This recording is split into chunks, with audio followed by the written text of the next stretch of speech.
everybody wants to be recognized for their unique skill set and their unique contribution, and they want to feel like they're making a meaningful contribution based on what they're able to bring to the table.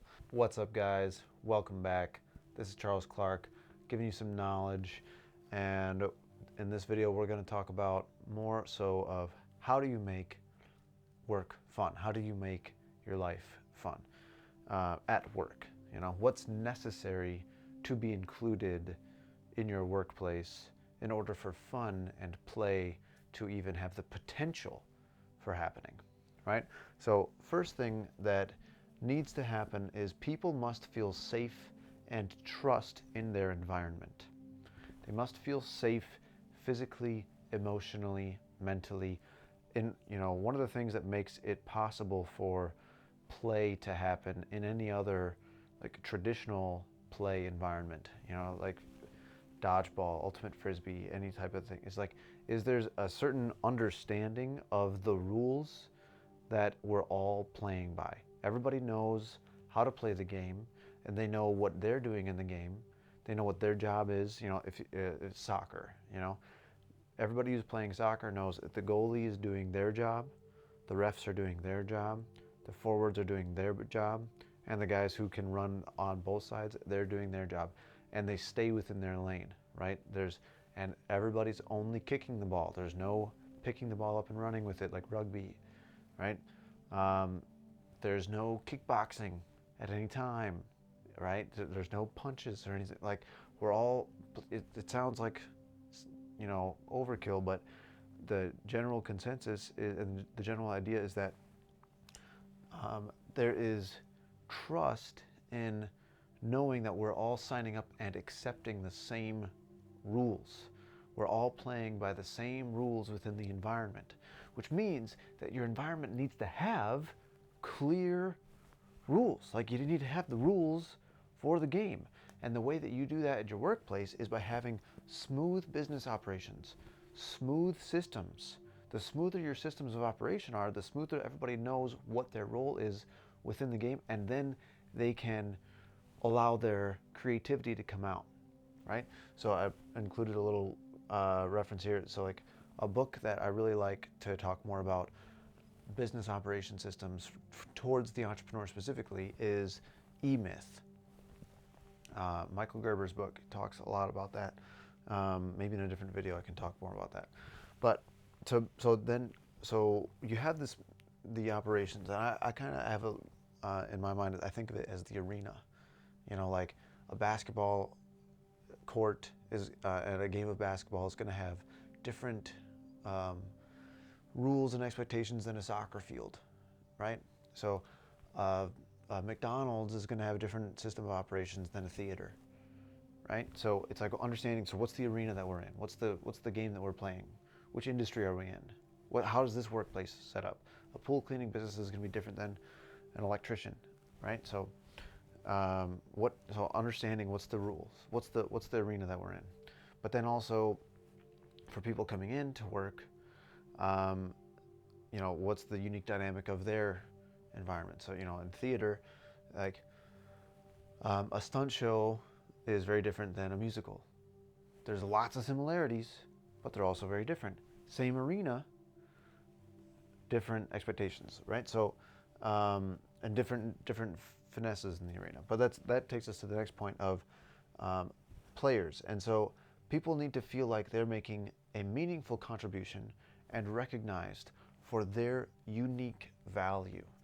So once we have the arena established, it's who are the players in the game, right? So you think of the baseball cards, right? Everybody's got their unique stats, right? So everybody's got their unique skills, their unique personality, their unique quirks, their unique idiosyncrasies.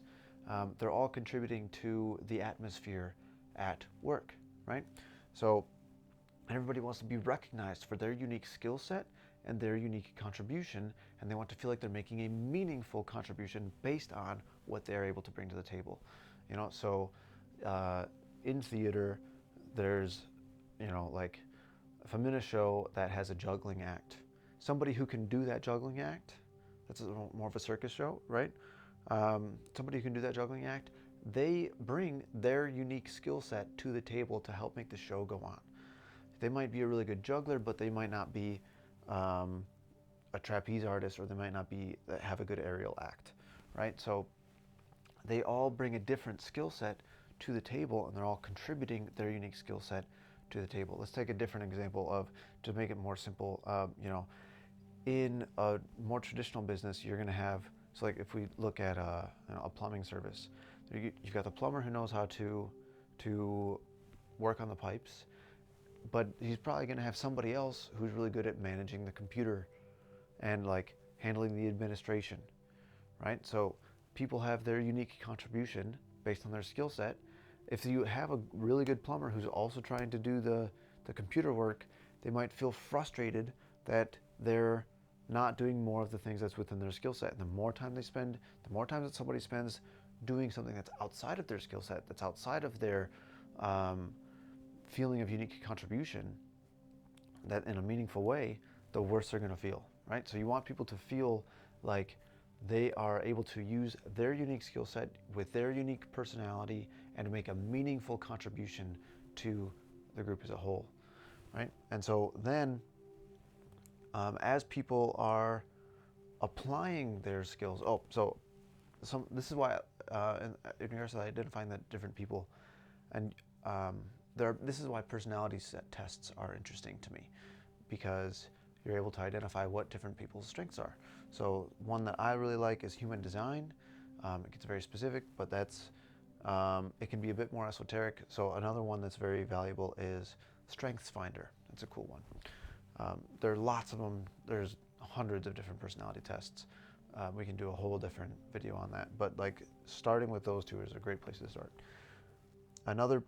The third element is people need to be quickly rewarded for good progressive work and then course corrected upon going off track. This is gamification in a sense, right? This is where the idea of becoming excellent at their job needs to be fun. Becoming excellent at whatever game that they're playing at work needs to be fun. And one of the key things that makes games so attractive for people is the instant gratification that comes with it. And it's the instant reward mechanism, right? There's instant reward for when you do things right, and when you do things wrong, you learn really quickly, immediately. You learn immediately, oh, that didn't work. And then you get course corrected, and you're like, okay, that didn't work, well, let me try this new thing. And then when you find the thing that works, you get reward, right? So how can you introduce that type of environment where people are quickly and immediately rewarded for good progressive work, so good work that's moving, that's progressive, right? And then course corrected upon going off track, and it's course corrected in a supportive kind of way that still helps them still feel safe and trust in their environment. They still need to feel safe physically, mentally, emotionally, right? So how can you course correct them immediately, but still make sure that they feel safe and trust in their environment? And still make them feel like they are able to bring their unique skill set to the table, their unique personality to the table. All these things need to be able to be in place in order to make the work environment potentially fun. This is all potential fun, right? So I'm gonna end this video. There's a whole, this opens up, it introduces the whole topic of like gamification at work. But we're gonna expand on some more of these ideas in the next video. So tune in for the next video right now.